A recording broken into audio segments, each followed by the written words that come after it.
Welcome to Lakshmi food. સ્વાગત છે તમારું મારી યુટ્યુબ ચેનલમાં.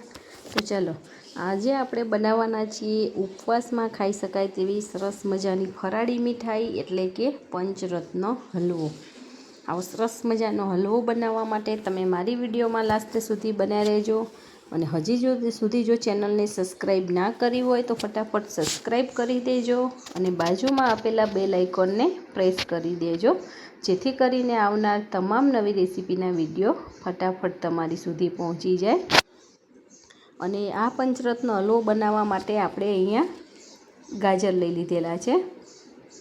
250 ગ્રામ જેવા ગાજરને મેં આવી રીતે ખમણી અને લઈ લીધેલા છે. એક મીડિયમ સાઇઝની દૂધી ખમણીને લીધેલી છે અને 2 મોટી સાઇઝના બીટ લીધેલા છે. આ વેજીટેબલ્સમાંથી તમને જે વેજીટેબલ્સ વધારે ભાવતા હોય કે ઓછા ભાવતા હોય તો તમે વધારે કે ઓછા કરી શકો છો તમારી રીતે. આનું કોઈ પરફેક્ટ માપ નથી હોતું, પણ મેં આ પ્રમાણે લીધેલા છે. હવે આપણે 2 ચમચા જેવું ઘી લેવાનું છે. આની અંદર એટલા બધા વધારે ઘીની જરૂર નથી પડતી અને આપણને એવું લાગશે કે પાછળથી ઘી ઓછું છે તો પછી પણ આપણે એડ કરી શકીએ છીએ. તો અત્યારે મેં 2 ચમચા ઘી લઈ અને ગરમ કરવા માટે રાખી દીધેલું છે. અને આજે આપણે જે હલવો બનાવવાના છીએ એકદમ અલગ રીતે બનાવવાના છીએ, એ પણ કુકરની અંદર બનાવવાના છીએ. તો આનાથી ઝટપટ બની પણ જાય છે અને એકદમ સરસ બને છે. હવે સૌથી પહેલાં આપણે એની અંદર ગાજર એડ કરવાના છે. જે ગાજર ખમણીને લીધેલા છે એ એડ કરીશું અને ધીમે ધીમે એને સાતળતું જવાનું છે. એકદમ સ્લો ગેસની ફ્લેમ ઉપર આપણે આને સાતળવાના છે. ફૂલ ગેસની ફ્લેમ નથી રાખવાની, નહીં તો તળિયે ચોંટી જશે અને એનો ટેસ્ટ ખરાબ આવવા માંડશે, બેસી જશે. તો ગાજરને 2 થી 3 મિનિટ જેવા સાતળી અને પછી આપણે એની અંદર દૂધી એડ કરવાની છે. હવે આ બંનેને સરસ મિક્સ કરી અને આને સરસ સાતળતું જવાનું છે. કુકરની અંદર ઝટપટ બની જાય છે અને એનો ટેસ્ટ પણ સારો જ આવે છે. તમે એક વખત આવી રીતે બનાવી જોજો, તમારો પણ હલવો બહુ જ સરસ બનશે. જો મારી આપેલી દરેક ટ્રીક અને ટિપ્સને ફોલો કરશો ને તો પહેલી વખત બનાવતા હશો તો પણ તમારો પંચરત્ન હલવો બહુ જ સરસ બનીને તૈયાર થવાનો છે. હવે મેં ખમણેલું બીટ લઈ લીધેલું છે. હવે ત્રણેય વસ્તુને આપણે સાથે જ મિક્સ કરી અને કૂક કરતું જવાનું છે. 50% જેવું કૂક થઈ જાય પછી આપણે બીજી પ્રોસેસ કરી લેવાની છે. 50% આને બફાવા દેવાના છે. અત્યારે આ સમયે તમને એવું લાગે કે આની અંદર ઘી ઓછું છે તો તમે એડ કરી શકો છો, પણ અત્યારે મારું ઘી પરફેક્ટ જ છે. હજી થોડીક વાર આપણું આ બધી વસ્તુ શેકાશે પછી એમાંથી એની જાતે જ ઘી થોડુંક રિલીઝ થશે, તમે જોઈ શકશો. હવે ઘણા બધા વેજીટેબલ્સ આપણા ઓલમોસ્ટ કૂક થવા આવ્યા છે. જો તમને મારા વિડીયો જોવા ગમતા હોય તો વિડીયોને લાઈક કરજો અને તમારા ગ્રુપમાં ચોક્કસથી શેર કરજો. આ હલવાને તમે 4 થી 5 દિવસ સુધી બહાર સ્ટોર કરી શકો છો અને ફ્રીજની અંદર તમે અઠવાડિયા સુધી રાખી શકો છો. અને વ્રત કે ઉપવાસમાં આપણે આનો ઉપયોગ કરીએ છીએ.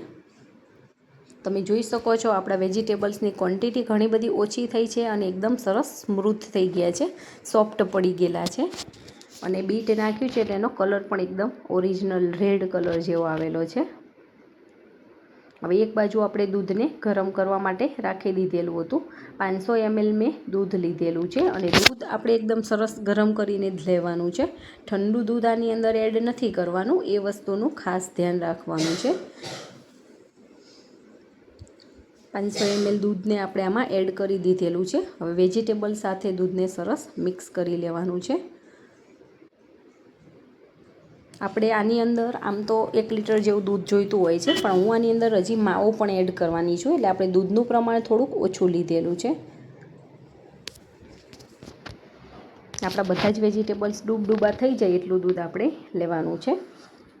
અને કુકરનું ઢાંકણ બંધ કરી અને સ્લો ગેસની ફ્લેમ ઉપર આપણે 3 વિસલ કરી લેવાની છે. ત્યાં સુધીમાં આપણું દૂધ પણ અંદરથી બળી જશે અને આપણા વેજીટેબલ્સ પણ કૂક થઈ જશે. ત્યાં સુધી આપણે બીજા ઇન્ગ્રીડિયન્ટ્સ તૈયાર કરી લેવાના છે. તો અહીંયા મેં 250 ગ્રામ જેવો માવો લીધેલો છે. ગળ્યો માવો જ મેં લીધેલો છે. 10 થી 15 કાજુ, અડધી વાટકી જેવી બદામ, અડધી વાટકીથી થોડાક ઓછા પિસ્તા લીધેલા છે, 3-4 ચમચી જેવી કિસમિસ લીધેલી છે અને 6 થી 7 ખજૂર લીધેલી છે અને એમાંથી ઠળિયા કાઢી અને ખજૂરને આપણે આવી રીતે સાફ કરી દીધેલો છે. અને ફ્લેવર આપવા માટે આપણે અડધી ચમચી જેવો એલચી પાવડર લીધેલો છે. ડ્રાયફ્રૂટ પણ તમે તમારા હિસાબે પ્લસ માઇનસ કરી શકો છો અને આમાંથી કોઈ ના ભાવતા હોય તો તમે સ્કીપ પણ કરી શકો છો અને હજી વધારે આમાં કંઈ એડ કરવું હોય ડ્રાયફ્રૂટમાં તો તમે એડ પણ કરી શકો છો. હવે આ કાજુ, બદામ અને પિસ્તા એને આપણે અધકચરો ભૂકો કરી લેવાનો છે, અથવા તો તમે ખાંડણીમાં ખાંડી પણ તમે લઈ શકો છો. મેં મિક્સર જારની અંદર લઈ અને આને આવી રીતે અધકચરા ખાંડી લીધેલા છે અને એક વાટકીમાં આપણે આવી રીતે ટ્રાન્સફર કરી લઈશું.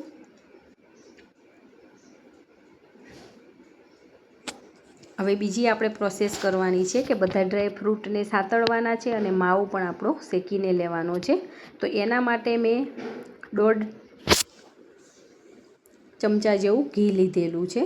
બીજા એક વાસણમાં આપણે ઘી લઈ લઈએ છીએ અને ઘી સરસ મેલ્ટ થાય પછી આપણે એની અંદર સૌથી પહેલાં ખજૂરને શેકી લેવાનો છે, એટલે આપણો ખજૂર એકદમ સોફ્ટ થઈ જશે અને આપણા હલવાની અંદર સરસ મિક્સ થઈ જશે એટલા માટે. અને એકદમ સ્લો ગેસની ફ્લેમ ઉપર આપણે આ ખજૂરને શેકી લેવાનો છે, કેમ કે ખજૂર તળિયે ચોંટી જતો હોય છે અને દાજી ફટાફટ જાય છે એટલા માટે. આ હલવો બનાવવો એકદમ સહેલો છે, પણ નાની નાની બાબતોનું તમારે ખાસ ધ્યાન રાખવાનું છે. બાકી ઝટપટ બની જાય છે અને ખાવાની તો બહુ જ મજા આવે છે.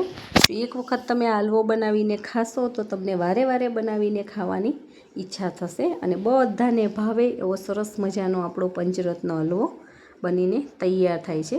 ઘણા પ્રસંગોની એની અંદર આપણે ખાતા હોઈએ છીએ, પણ આજે આપણે જે હલવો બનાવીએ છીએ ફરાળી બનાવીએ છીએ. તમે આને વ્રત કે ઉપવાસમાં પણ ખાઈ શકો એટલા માટે.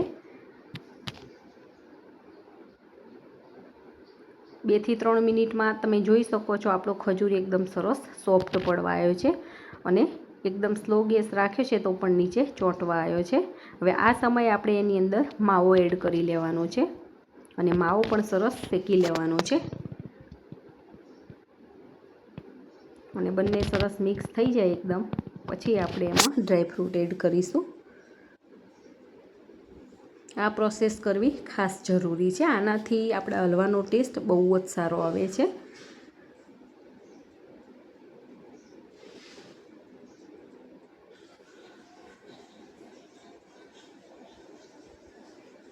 માવો જો મોળો માવો મળે તો આપણે ખાંડનું પ્રમાણ વધારે એડ કરવાનું છે, પણ અત્યારે મને ઘોળ્યો માવો મળેલો છે એટલે આપણે ખાંડનું પ્રમાણ એવી રીતે લઈશું.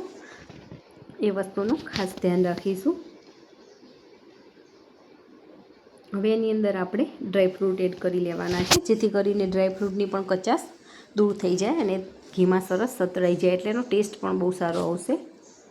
હવે બધી જ વસ્તુને સરસ મિક્સ કરી લેવાની છે. ઘીની અંદર આ બધી વસ્તુ શેકાઈ રહેલી છે એટલે આની સુગંધ પણ બહુ જ સારી આવી રહેલી છે અને ટેસ્ટમાં તો બેસ્ટ બનીને તૈયાર થવાનો છે.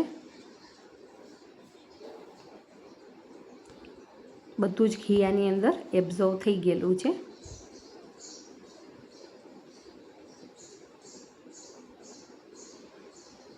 અને આને વધારે વાર નથી શેકવાની જરૂર. આ બધી વસ્તુ સરસ મિક્સ થઈ જાય, કેમ કે ગરમ હોય એટલે ફટાફટ એ કૂક થઈ જતું હોય છે.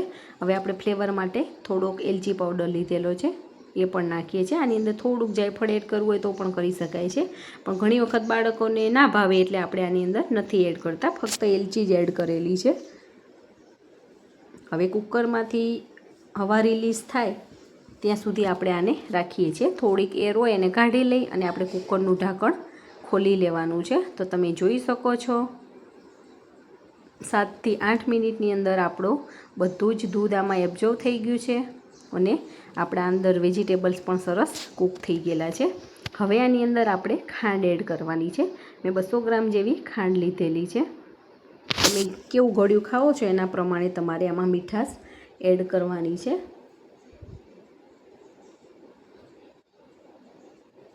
હવે આપણે ડ્રાય ફ્રૂટ્સ ને બધી જે વસ્તુ માવો ને બધું શેકીને લીધે છે એ આમાં એડ કરી લેવાનું છે.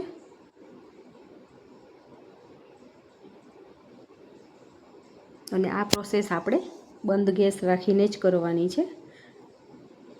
એ બધી જ વસ્તુ આપણા વેજીટેબલ સાથે સરસ મિક્સ કરી લઈએ. હવે ખાંડનું પાણી થશે અને હવે ખાંડનું બધું જ પાણી બળી જાય ત્યાં સુધી આપણે પાછું આને કૂક કરી લેવાનું છે. તો તમે જોઈ શકો છો હતું એના કરતાં થોડુંક ઢીલું ટેક્સચર પડી ગયેલું છે. હવે આનું ઢાંકણ બંધ કરીને પાછું આપણે મીડિયમ ગેસની ફ્લેમ ઉપર અથવા તો સાવ સ્લો ગેસની ફ્લેમ ઉપર આને 5 થી 7 મિનિટ સુધી થવા દેવાનું છે. કુકરનું ઢાંકણ ખુલ્લું રાખીને પણ તમે કૂક કરી શકો છો. તમને જે પ્રોસેસ ફાવે એ કરી શકો છો.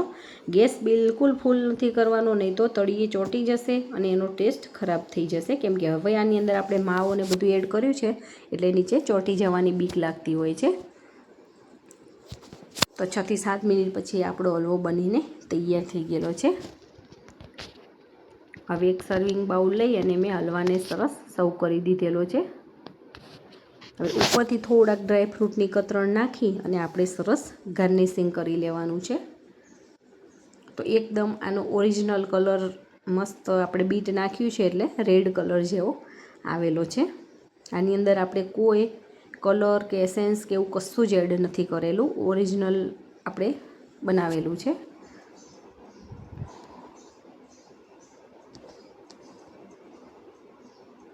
તો છે ને એકદમ સરસ, જોતાં જ ખાવાનું મન થઈ જાય એવો સરસ મજાનો ફરાળી પંચરત્ન હલવો આપણો બનીને તૈયાર થઈ ગયો છે. આ શ્રાવણ માસમાં વ્રતની અંદર તમે આવી રીતે એકવાર હલવો બનાવીને ખાજો અને કમેન્ટ કરીને મને કહેજો કે તમારો આ હલવો કેવો બને છે. તો આવી રીતે તમે પણ બનાવો અને એન્જોય કરો. Thank you.